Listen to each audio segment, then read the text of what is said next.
Women's Soccer Review Podcast with Dwayne Rollins and Jonathan Tannenwald on the Sports Podcasting Network. Welcome to the latest episode of the Women's Soccer Review here on the Sports Podcasting Network. I'm Jonathan Tannenwald of the Philadelphia Inquirer. Kevin Laramie, our producer, is here. Our guest is Julia Poe of the Orlando Sentinel, who is one of the best soccer writers in the country. Dwayne is doing his real job today as we record this, so can't be with us. Before we get started with the discussion, I know I've done this a few times now on this show, but I'm going to do it again, just to say a few words here off the top. On Saturday night, I was awake until after 3 a.m, and my brain was running at 100 miles an hour, and it was a mix of sadness and anger and lots of other things. And I went to sleep. Finally, I just keeled over at about 3:15. Got a real good night's sleep, woke up, and then saw the news that an owner of a team in the National Women's Soccer League was endeavoring to restrict his players' free speech at a time when both the league and the NWSL Players Association were doing the opposite. Even in the case of the Players Association, to the point that they were telling their own fan base to allow for viewpoints that they might disagree with. And it got me thinking this. Protesting is not something that you do when it's comfortable and easy, or only that you do when it's comfortable and easy. Protesting is something that you do when it's uncomfortable and hard. And if you are a professional athlete standing on a field with national television cameras broadcasting your image and your actions to the entire country and beyond, then you might decide that that is indeed a very good, perfectly fine moment to protest, to make use of the moment and the opportunity that you have. Not only at the times, again, when it's comfortable and easy, but when it's uncomfortable and hard. And similarly, solidarity is something that you don't just engage in, perform acts of, or commit to when it is comfortable and easy. You do so when it is uncomfortable and hard. And that is an experience that I have lived in my newspaper's labor union many times over the years. And there are ample dynamics of that in terms of diversity and other such matters. And as you all have seen, I'm sure, especially those of you who follow me on Twitter, my own newspaper is not nearly as diverse as it should be. And I have been involved in some actions and some campaigns to try to do something about that. As I said, solidarity is not only something that you engage in when it is comfortable and easy, it is something that you engage in when it is uncomfortable and hard. And the dynamics of that are furthered when you are part of a professional sports team. And I say that as somebody who, granted, has never played professional sports, but has been around teams and team cultures enough to know that in sport, it's not just people who you go to work with for 8 hours a day. It's people who you live your lives with in locker rooms and hotels and on planes and buses and so on and so forth. And that all leads me to this conclusion. If you are an observer of a protest, it is not for you to define what the protest is about. It is the right of the protester to define what the protest is about. And you may think I'm alluding to one specific thing. I'm not. I'm alluding to something in general, and I have seen it from not only the soccer world, but also the citizens on the streets of Philadelphia, here where I live. As I've said before, the protests here took place right around the building I live in. It is the right of the protester to define what the protester is about. How so? Well, it's fairly straightforward, I think. And I think that this is a point of fact and not a point of opinion. I'm sure some people will disagree, but hear me out here for a moment. If a protester is protesting about something, then that is what the protest is about. Right? It may be for Black Lives Matter. It may be against police brutality and systemic racism. It may be against abortion. It may be against gay marriage. You might agree with it. You might not. You might agree with the protest. You might not. You might agree with any of the things I just said, or you might not. Knowing this show's demographics, I think I probably know what your opinion is, but you get my point. You might agree with the protest or you might not, but it is not your place as the observer on the outside to define what the protester is about. Or to define what the protest is about, sorry. It is not your place as an outside observer. It is not my place as an outside observer to define what somebody's protest is about. That right goes to the protester. And as ever, I've gone on rambling for a while now, and I will end it there, having hopefully made my point as best I can. And bring in Kevin and bring in Julia and say hello to both of you. And Julia, thank you so much for being here. It's great to have you. I had so many other happier ways of introduction that I wanted to make. And in this business that we are in, the news decided it had other ideas. Well, thank you so much for having me on. And that was definitely a really beautiful way to kind of sum up, I think, what a lot of us have been thinking and feeling and kind of trying to, process and work through over the last 2 days since, all of the matches and the protests that occurred before them. The happier introduction was going to be, Julia was my colleague at the Inquirer in 2017 as an intern while an undergraduate at the University of Southern California. She was terrific. She has gone on to do even more terrific things. And she might say that I had some role in that, and I would respond with my usual self-deprecating way of saying that that's very kind and unnecessary. But it is true. And I'm very happy for that and proud of it, that I've been able to play some role in that. And that brings me to my first question, Julia, which is, how is Goose? Goose is doing wonderful. She is having Goose is my cat. She is a beautiful orange tabby, for those who are not familiar with her, which is probably every single person listening to this, but she's doing wonderful. She had a very traumatic couple of weeks there when I took her to Kansas City and back to visit my folks, but she is back to her normal self now and is just loving life. You can follow Goose on Instagram, by the way. It's its_Goose_the_cat. And you can see, as Julia and I have I have seen from afar, Julia obviously up close, the death stare that Goose has perfected. She's wonderful. Let us get the anthem point out of the way first and then talk about the soccer. Because the soccer has been terrific. Definitely. And I think that we should talk about the soccer being terrific. Let's talk about the anthem first. And I want to there are a lot of ways you can go.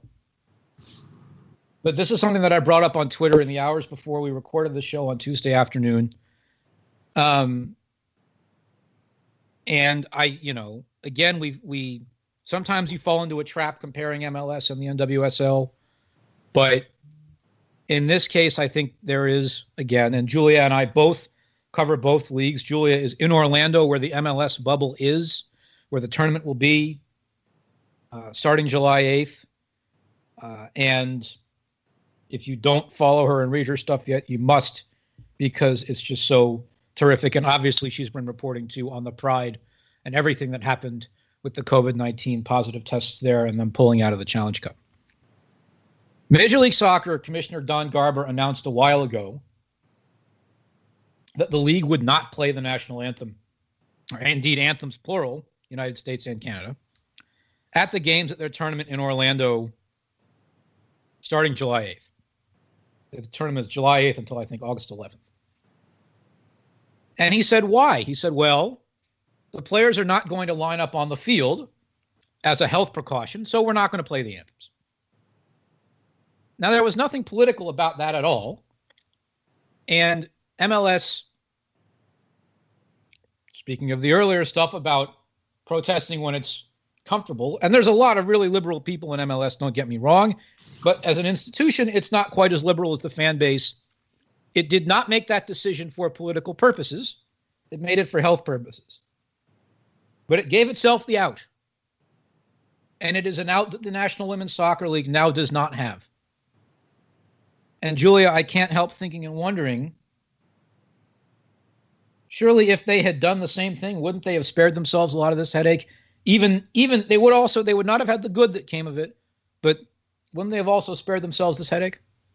Yeah, and I think they would have answered a question that I've seen a lot of fans, a lot of reporters, a lot of people have, which is, why are you playing the national anthem when there's no fans in the stands? I mean, I get the general gist of the idea of playing it when there's fans in the stands. There's the whole, nationalism angle. We can parse that apart when things are normal. But when it's just the players, I feel like it really doesn't make sense for such a variety of reasons. I mean, number one, there's obviously the health standpoint of just the world that we're in right now with COVID-19.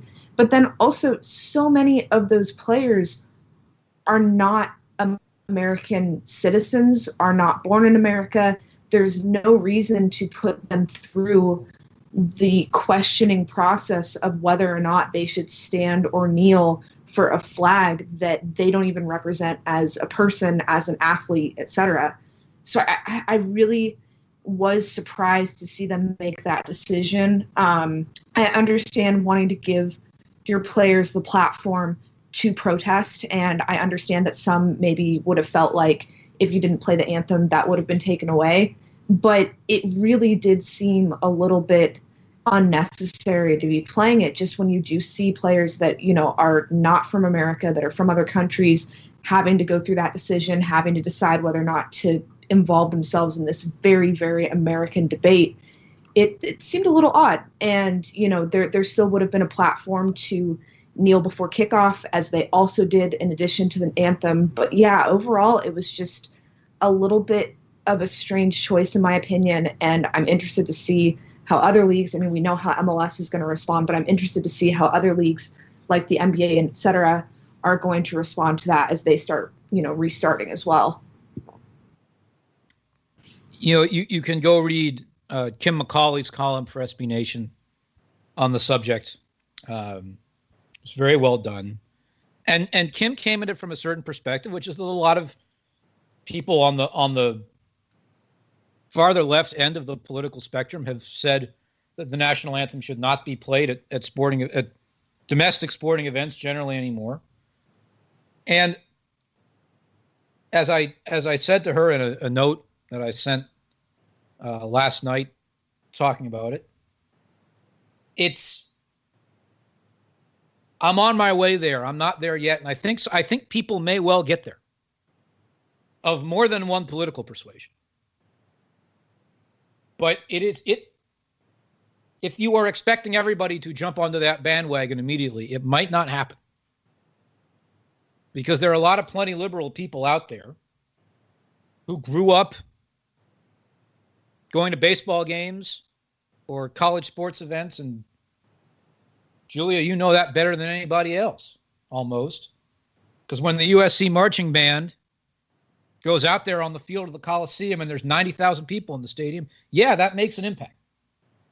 Yeah, I mean, even just growing up in Kansas City, I mean, I grew up a Chiefs fan, and that's one of the biggest parts of kind of our game day tradition and ritual is, doing the national anthem at the end. I mean, it's kind of funny because it goes against the whole idea of honoring the anthem. But I mean, in Chiefs Kingdom, the big thing is you get to the end of the anthem and the home of and then you've got a packed, sold out Arrowhead Stadium yelling Chiefs at the end instead of the home of the brave, which always is kind of funny when you look at it in terms of respecting the anthem. But even across MLS, you see young clubs like LAFC, the national anthem, having the 3252 sing that a cappella is an incredible growing tradition in the league. You see, if you've ever done a national anthem in Portland, it gives you chills. I mean, the way that they go through everything. So it's definitely an ingrained part of that game day tradition for a lot of people. And I do understand why it's difficult to conceptualize removing it. But there also are a lot of strong arguments. When I was at USC, I took a class that was taught by Dr. Ben Carrington, who is one of the leading researchers into the intersection of race and sports. And he's done a lot of research into the institution of using the national anthem ahead of American sporting events. And so he really talked us through some of those ideas. And when you get down to kind of conceptualizing why we still do it, it's interesting, and there are a lot of arguments for maybe trying to change some of that game day tradition. But again, as a Kansas City fan, as someone who has gone to these games and seen these traditions in the past, I also get why it's hard to get rid of and to let go of. And for me, growing up in D.C., being a Baltimore Orioles fan growing up, when everybody yells the O, in Osaken, everybody yells the O at the top of their lungs. And when it's they even do it in Washington even though Washington now has its own baseball team. And I've heard it done at Nationals games, which is a whole other dynamic. But when you grow up in Washington, D.C., and the U.S. Army Field Band plays the national anthem on July the 4th on the U.S. Capitol steps and stuff like that, it's not easy to just we may get there, but if you're out there listening and it's something that you favor, by all means. But I would not expect everybody to get there immediately, perhaps eventually, but not right away. Definitely. If we can talk some soccer for a little bit as well, because the soccer in all of this, I don't think should be overlooked at all, because it's been very good. It is, in fact, I would say, probably been better than expected. Definitely. For the opening day of a tournament when everybody's been off for the last, nobody, except for some of the national team players, nobody had played a club game since October, something like that. Let's start with Portland, North Carolina, which was, as always, a total slam bang free for all. And Lindsey Horan was just unbelievable. And I thought it coming into the tournament because Tobin Heath isn't there. And I thought the same about Sam Mewis, who had a terrific game. This is their moment, I think, to take that next step from being really great to being superstars. Definitely. I think, a tournament format always lends itself to that because you have to have that rotation. You cannot survive a tournament that is this fast-paced without rotating. So not just these young stars like Lindsey Horan and Sam Mewis, who are already kind of well-known, but even some of the younger players, some of the rookies that we were seeing just go ahead and get plugged into these early games and really having valuable minutes where they were showing what they can do.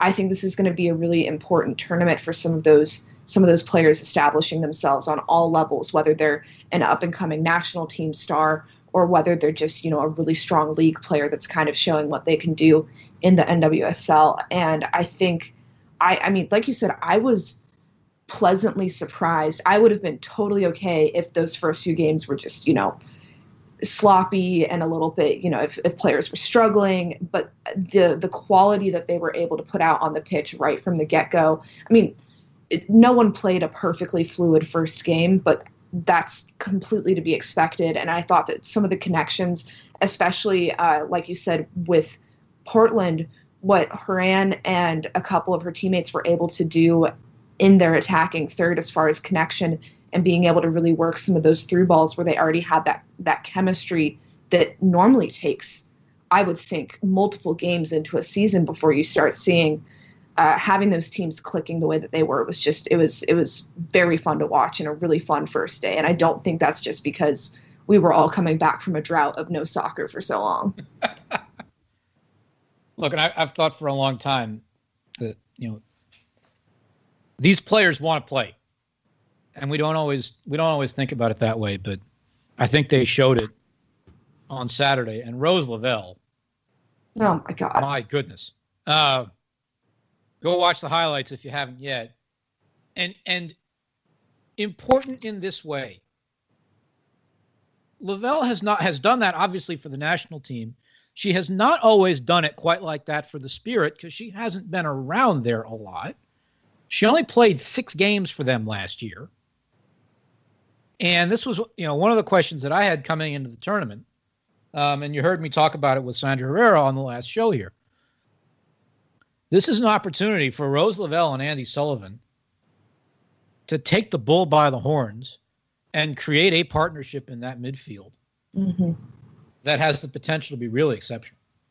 Well, and adding in also Hatch, having that trio on the attack. I mean, there were moments in that game Saturday night, and I think we can only expect that to grow, where that trio is going to be deadly if they continue to build on what they had Saturday night. I mean, the fluidity, the speed, just kind of some of that creativity. We've seen it from Lavelle independently before, especially for the national team. We've obviously seen that from Sullivan. But the way that I think sometimes you can have 3 or 2 or however many like very creative, very talented players, but sometimes you'll try to fit them into a system and they won't quite mesh. Like the way that they see the game, the way that they want to attack won't quite work together. And I think what was most dangerous Saturday night that we kind of saw is that those 3 were on the same page for large portions of that game, where they were looking at the goal the same way, attacking the game the same way. And that was leading to some of those passages where you could really see that when they have that common mindset and that common creativity, it builds something that not only is lethal offensively, but also just very, very fun to watch. And I think, something that the NWSL has really been concerned about for a while is making sure that there's a really good product on the field so that you can keep growing fan bases and keep getting people to fall in love with the game. And if the games keep going like Saturday, I mean, I don't know how people aren't going to start falling in love with this league even more, because of that quality, the way that it's continuing to grow, it's really impressive. Yes, but Julia, they expect to be given it. They don't want to subscribe to anything. I swear, if you have not subscribed yet, Venmo request me. It is Julia-Poe-3. I will send you 6 whole American dollars and you can subscribe. I'm only going to say to the listeners, the only reason to not do that is because the Tribune Company in its infinite wisdom thinks that furloughing Julia is a good idea. This is true. And please don't Venmo request me. Please spend your own 6 American dollars. I promise. Just like don't go to Chipotle once this month or whatever else you go to, and spend your $6 on that on women's soccer. Yeah, you'll live. You really will. So let's look at the midweek games coming up. Starting the early game Tuesday is Houston, Utah, which is the undercard. Sorry, it just but. There are a couple players that I'm interested in watching in this game, and Christy Mewes of Houston is at the top of that list. What are you looking for? I'm going to be frank with you. It has been a hard week as far as Orlando Pride soccer coverage went, and I have not looked forward very hard. I was so ready for covering the Pride, and I looked around on Saturday and was like, oh, well, shoot, we got to get ready for this tournament. So I might not be the greatest breadth and depth of, going into these matches, but I will say with the Utah and the Houston game, I feel like one of the big question marks, obviously, is what does Utah look like without Becky Sauerbrunn and without Kristen Press? And I feel like those are 2 massive question marks that when I look at the team, I'm not entirely sure how they answer that straight out of the gates. Obviously, they kept a good amount of their defensive core, but it still does seem like a bit of a question mark to me. I don't know if you maybe have an answer to that, but I definitely am interested in seeing those 2 teams because I think they're 2 teams that kind of have had a lot of turnover over the last few years, especially Utah in the last year. And they seem like one of the bigger question marks when you look at what their style is going to look like on the field. No, they are to me too. And I don't know what I'm going to expect. I think I have a hunch. I mean, I don't know. I don't know the folks out there all that well. I'm not going to, I mean, I think Amy Rodriguez is going to have to carry a lot out of the gate because she's a veteran leader. And I want to see whether Ciara King, who's a rookie, gets thrown into the fire. I've heard a lot of good things about her. The night game Tuesday is Sky Blue against the Reign. Obviously, Sky Blue is the team I know the best, that I cover closest.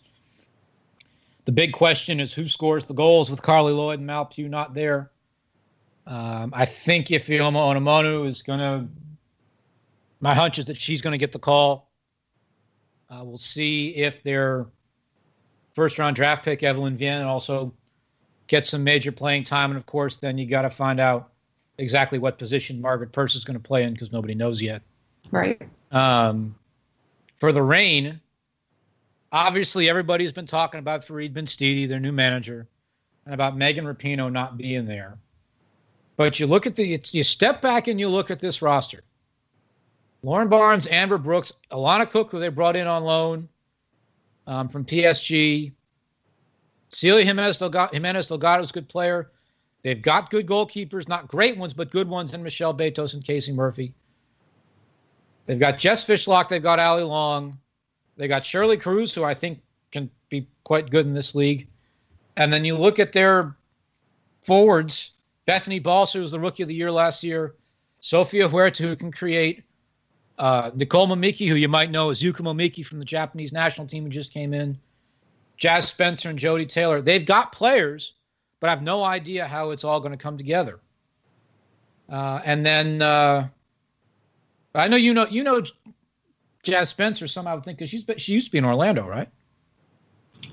There's a couple Reign players that used to be in Orlando because between that and Danny Weatherholt, there's a couple of familiar faces on for them. And then Wednesday, it's funny, they didn't make groups in this thing, but somehow or other it's ended up that Houston, Utah, the Reign, and Sky Blue are all playing on one day for most of this. And Portland, Chicago, North Carolina, and Washington are all playing on the other day for most of this. So you get to Wednesday, and it's Portland, Chicago, which is a rematch of last year's playoff semifinal that Chicago won and toppled the Thorns. And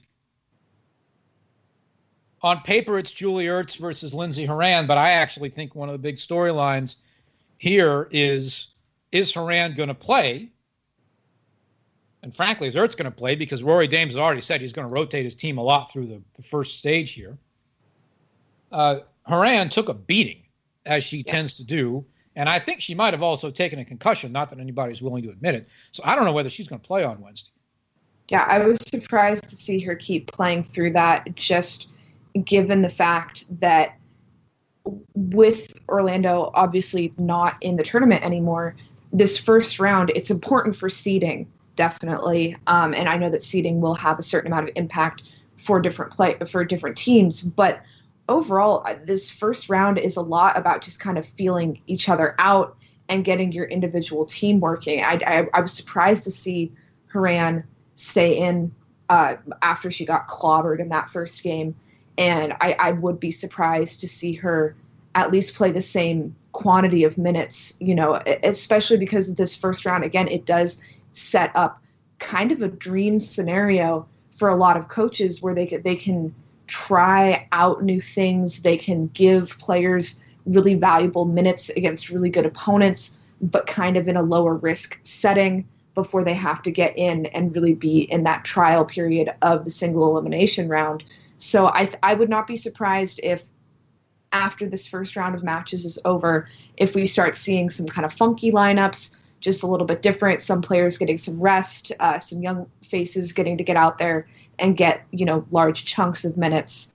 So I think it's kind of hard. It makes it even harder to predict what that second round of games is going to look like, because especially in the middle there, I could see a lot of teams, especially if they won their first match, kind of taking the second match to be a little bit more of an experimentation time, just to kind of figure out, okay, what do we have? What are we looking at? What can we go to if our primary tools are out at some point deeper in the tournament. As we are recording this, I know you have a meeting to get to, and I don't want to cross your editor, Ileana Limon Romero, because she's a good friend of mine, and I've worked with her some over the years. So we'll take this as the last question for you, and then Kevin and I will take a few minutes once you're on your way. The last game Wednesday is Washington, North Carolina, which gets the top billing of these midweek four after what we saw out of the Spirit and what we saw out of the Courage. Sullivan, Lavelle, Hatch, Ashley Sanchez against Mewis, Dabinia, Dunn, etc. Line them up and let's see how good this Washington team really is, because this could be some game. I mean, that's just going to be. I am so excited to see that matchup. I think North Carolina is always the question of that. That's kind of everyone's barometer in the league is, okay, how did we do against them? That's where you figure out how you measure up. And I really feel that this could become one of the matchups that we look forward to, not just in this tournament, but in the future, just in this league. If Washington can stand up to them and, continue that creativity and actually be able to break down the North Carolina defense, because that is hard to do. It's hard to get through their defensive midfielders. But if we see that out of Washington on Wednesday, I think that's going to answer a lot of questions about, if they have legs, if they can go deep, not just in this tournament, but, moving forward. Well, Julia, thank you so much for coming on. Be well, and we'll cross paths again someday once we're all allowed to travel. Who knows when it'll be, but down the road at some point. Good luck down there, and good luck with the MLS tournament in Orlando, and everybody trying to stay safe and healthy down there. Thank you so much. I appreciate it. Really appreciate you bringing me on. Much love to you guys, and stay safe and healthy. We'll take a quick break here, and then Kevin and I will come back for a few minutes. Welcome back to the Women's Soccer Review here on the Sports Podcasting Network. That was great. Julia is a dear friend of mine, and as I said, I'm so happy for everything that she's done since she and I were colleagues 3 years ago here in Philadelphia. Kevin, I'm curious, what's the perspective north of the border on both the politics and the soccer? Has it resonated up there?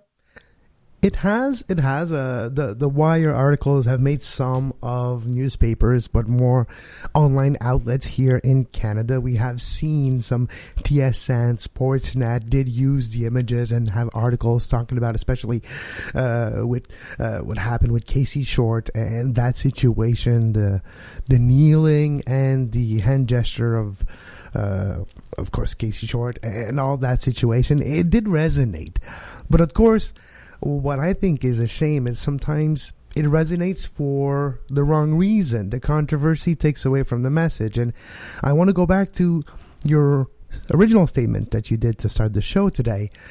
As an observer also, we're not here to judge. And that's where that controversy that is being talked about more than the message of the kneeling is where I think observers that decide to put their own opinion and taint that message that is supposed to be for the viewers, that's where it hurts to me, because as a white French Canadian male that is 36 years old, there's only so much that I can relay, and I need these protests to make me realize in a way what I don't know.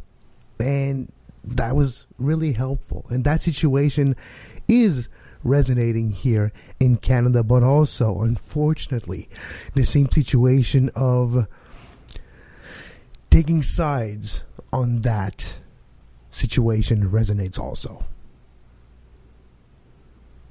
I wonder about, I wonder about a few things in terms of Canadian perspective. One is, with it is not for the observer to judge the protest. Is the sense up there, and I've seen some of the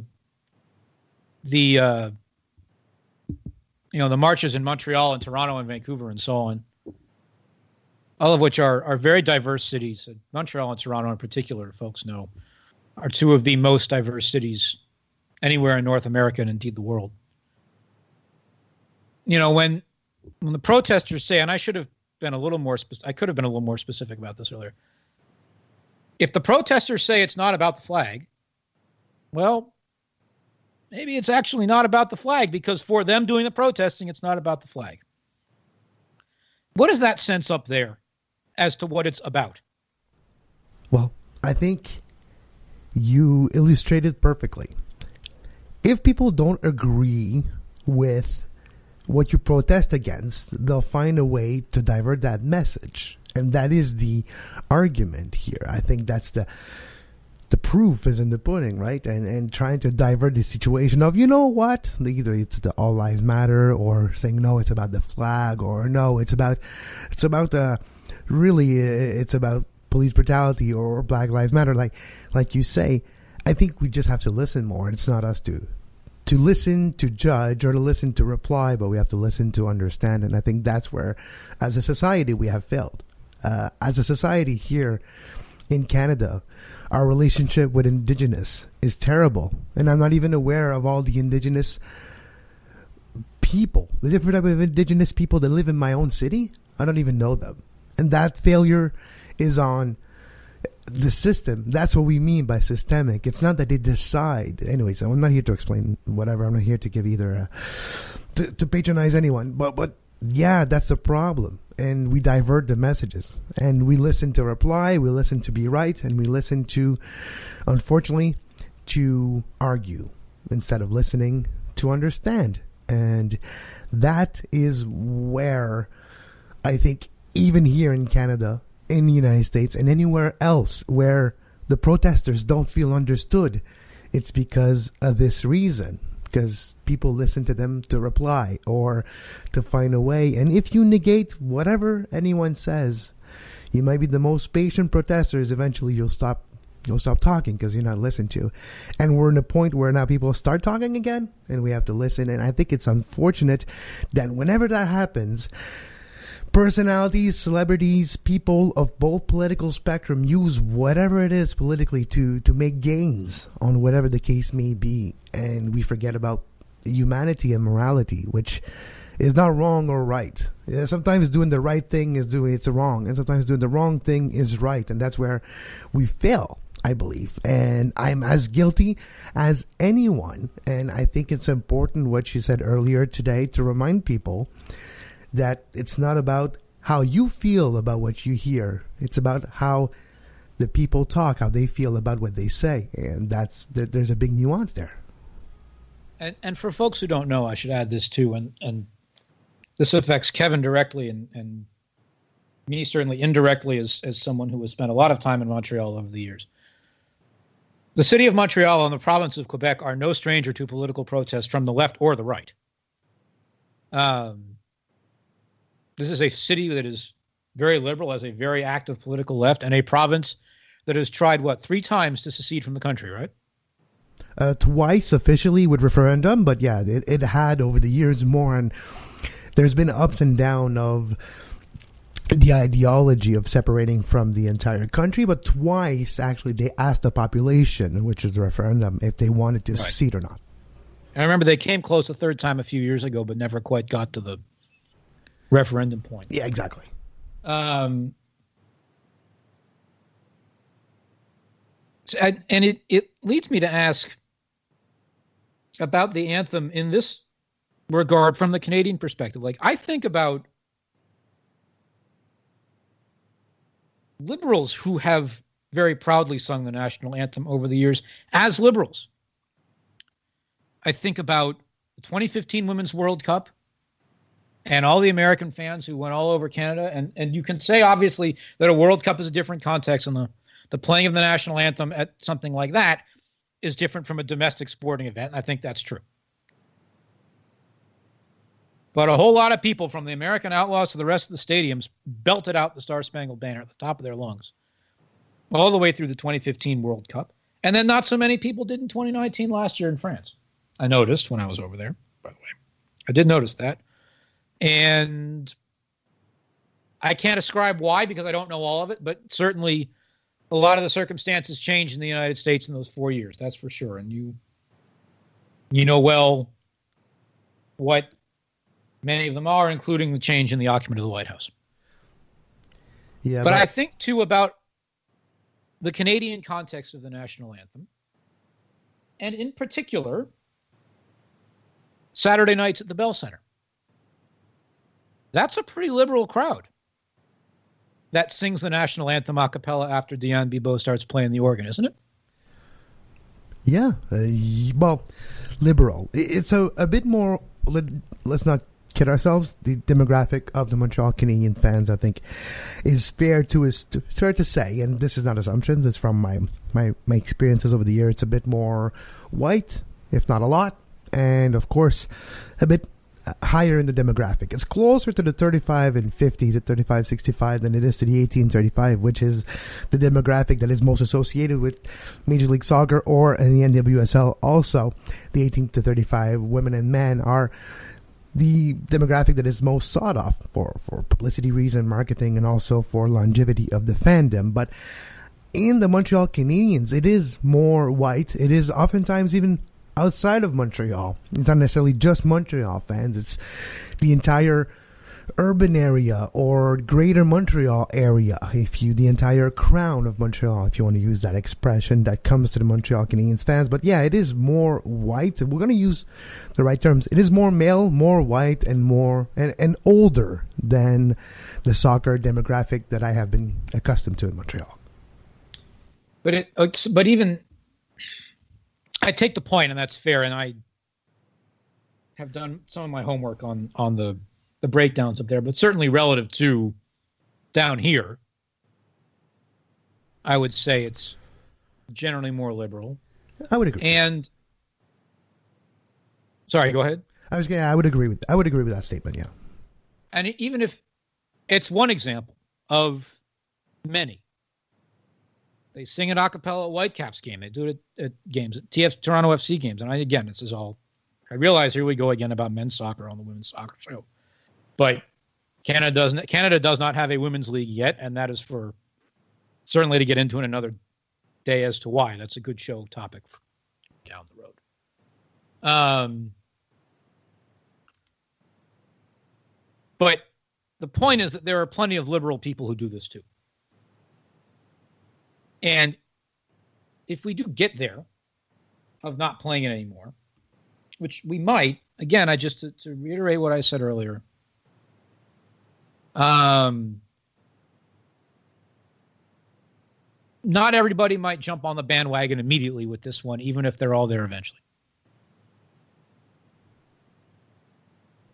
And you're welcome to make the case and prod and, be very blunt and clear about why it should be so. But there are some moments when everybody gets on board right away, and there are some when they don't. And this one might take a little while. Just, that's my sense of it, even if it is on the way to a better place. Yeah. I want to ask you too, Kevin, about the soccer and how much that has impacted up there, because the folks do get CBS up there, and the folks do get CBS All Access up there, and there's an ample number of Canadians in this league. Yeah, I really enjoyed watching. Of course, unfortunately, one of my favorite player in the NWSL, his Canadian women's national team goalkeeper, Stephanie LeBay of the North Carolina Courage. And yes, there was a blunder, and that was unfortunate. That did make the round a little bit, and that is unfortunate. But I've always had a special place in my fandom for Stephanie LeBay, and for multiple reasons. Just the fact that also her time with the Foothills a couple of years ago, and how I remember interviewing her and talking to her when the PDL refused her to play with the men because they didn't want to create that precedent, and it was easier to say no than to find ways to make it happen. And that was a terrible decision, and I think a lot could have happened from it. But that whole, the pioneer, the trailblazing aspect of a player, her motivation, her discipline, and her her talent, but her work ethic have always been impressive to me. And I try to use these same mentalities and trying to use the same aspect of motivation in my entrepreneur life, because here, Sports Podcast Network, of course, is my day-to-day job, and I, of course, have my video production company also. And I use that same mentality of not taking no for an answer, not listening to your detractors saying you can't do this, you can't do that. And that, I see it not only in Stephanie LeBay and her play and how she lives her life and how she keeps herself in amazing shape, and all that encompasses not only a professional athlete, but a professional athlete that has motivation and activism in their lifestyle. That really has helped. Like, to me, I have a special place for her for these reasons, and seeing her play again for the Courage was fun. Of course, the Thorns also with Canadian national team, Christine St. Clair is always a place and a team that I like to watch. Another defeat, so I guess it's for the big Canadian names, it wasn't the best. But I enjoyed, especially, I would have to say, to watch the Courage on Saturday. And on Tuesday night, I mentioned Evelyn Vienne. I think I might have said, by the way, on the show that we were recording on Tuesday. No, we're recording on Monday. Like everybody else in the world, I've lost track of the days of the week. Tuesday night, Sky Blue FC, Evelyn Vienne possibly playing, who's a Quebec native. I'm looking up, I believe she is Montreal area, but I'm looking up real quick to make sure. Because it might actually be further out than that. Let's see here. No, I was wrong. She's from Quebec City. She's from l'Ancienne Lorette. Ancienne Lorette, yeah, which is one of the boroughs of Quebec City, the bigger Quebec City central area, if there's such a thing. Right. Is she known up there? No, not as much as she should be. And I guess that's the big problem. It's the fact that the NWSL is not covered at all in mainstream newspaper outside of now, which is a great, I'd say, a great result of this NWSL Challenge Cup. But we don't even know the national team players enough in our country. We have the PLSQ women. We have some shows on TV. There's GenerationSoccer.tv on RDS that does cover some women players, especially the ones that are coming out of the NCAA, like Evelyn. But not enough. And she should obviously have more weight in Quebec. She might be one of the best Quebec product as a soccer player we have seen in a long time. And I didn't say women here. I just said soccer player because that's what it is. And she has a lot of promise. She will be an important part of the Canadian women's national team, maybe for the Olympics next year. She might be the benefit of this COVID-19 postponing the Olympic for a year. If the Olympic take place next year, she might have a bigger role with the national team. So I think you're right. She's not known enough, and she should be a whole lot more popular here, and she should be maybe not made into a role model just yet, but for sure she has to be touted as not only a future superstar in the NWSL, but for sure for the Canadian women's national team. Well, let's see what happens if she scores a goal or two in this tournament, and let's see if that starts maybe getting a little attention. I think that's all I've got, Kevin. Maybe we'll come back on Thursday or Friday to look back at the midweek games and set up the weekend. Yeah, and I want to take a second and thank you, Jonathan, for all your great work, and to all the listeners of the Women's Soccer Review. It's a topic that I've mentioned before on Soccer Today, and I think it's important to be transparent with everyone. Jonathan, you'll probably attest to this, but I don't want to speak for you. You have been writing about women's soccer and soccer for a long time, and for a long time writing about women's soccer meant to have hateful comments and to have people denigrating what you were doing and not caring, and you would see a dip in numbers. I'm happy and proud to say that in 2020, and it started in 2019 to be quite honest, not only is women's soccer and the NWSL not a dip in numbers anymore, I would call it a draw. I would call it a needle mover. And I want to thank you. and everyone involved in the soccer played by a women community in North America, and that's the beginning of something beautiful. Thank you for that, and it has been a long time, and it's something that, down the road, maybe once the tournament is over, if the NWSL Challenge Cup really is all that there is this year, that we'll have some time down the road to discuss the fact that next year is going to be 20 years since the start of the Women's United Soccer Association. Time back when I was in the stands as a fan, Washington Freedom games, the original Washington Freedom, watching Mia Hamm and later Abby Wambach and others. And it's great to see that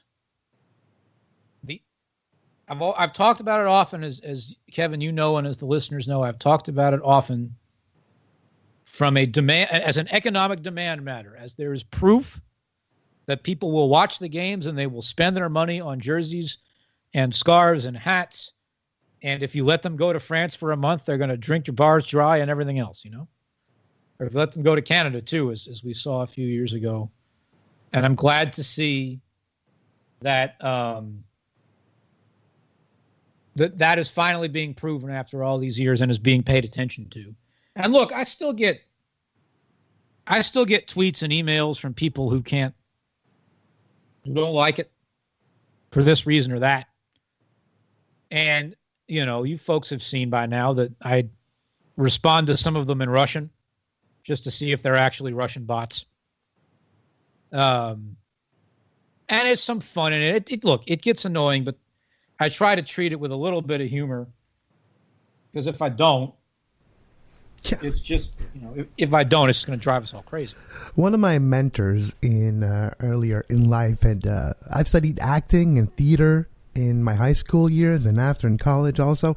So in that world and in the media and the public world, you really know you're doing something right when people get offended in a way. Of course, not everyone. If everyone gets offended by what you're saying, you might be doing something really wrong. But if a certain aspect of your work is generating conversation, great or bad, talk about it good, talk about it bad, but in a way, you're showing me that I've arrived if you're talking bad about what people do. And there's a little bit of that, I think, in here for sure. I got an email from a gentleman over the weekend. Subject line: women and the knee. Full text of the email: sorry, I don't need this crap. And I posted it on Facebook with the name of the sender redacted. And I said, well, I appreciate the guy getting in touch, but I know that newspapers have been in decline in these recent years, but I'm pretty sure that our subscriber base is still more than one person. So I don't need this crap. Okay, fine, you can go on your way. But everybody else, they might, It's funny. I don't understand that. I don't understand the need, the feeling compelled to let you know that I did not like that. To me, I was always told, if you don't have anything nice to say about it, you can just, you don't have to say something. You don't have to comment. You can just do like all of us and just continue scrolling or turn the page. You don't have to like everything in life, and that's also okay. You just don't have to yell at it on rooftops. Well, I think that will wrap it up from here for now. Kevin, thanks, and thanks to Julia Poe for coming on. For Kevin and for Julia, this is Jonathan Tannenwald of the Philadelphia Inquirer. Thanks again for listening to this episode of the Women's Soccer Review here on the Sports Podcasting Network.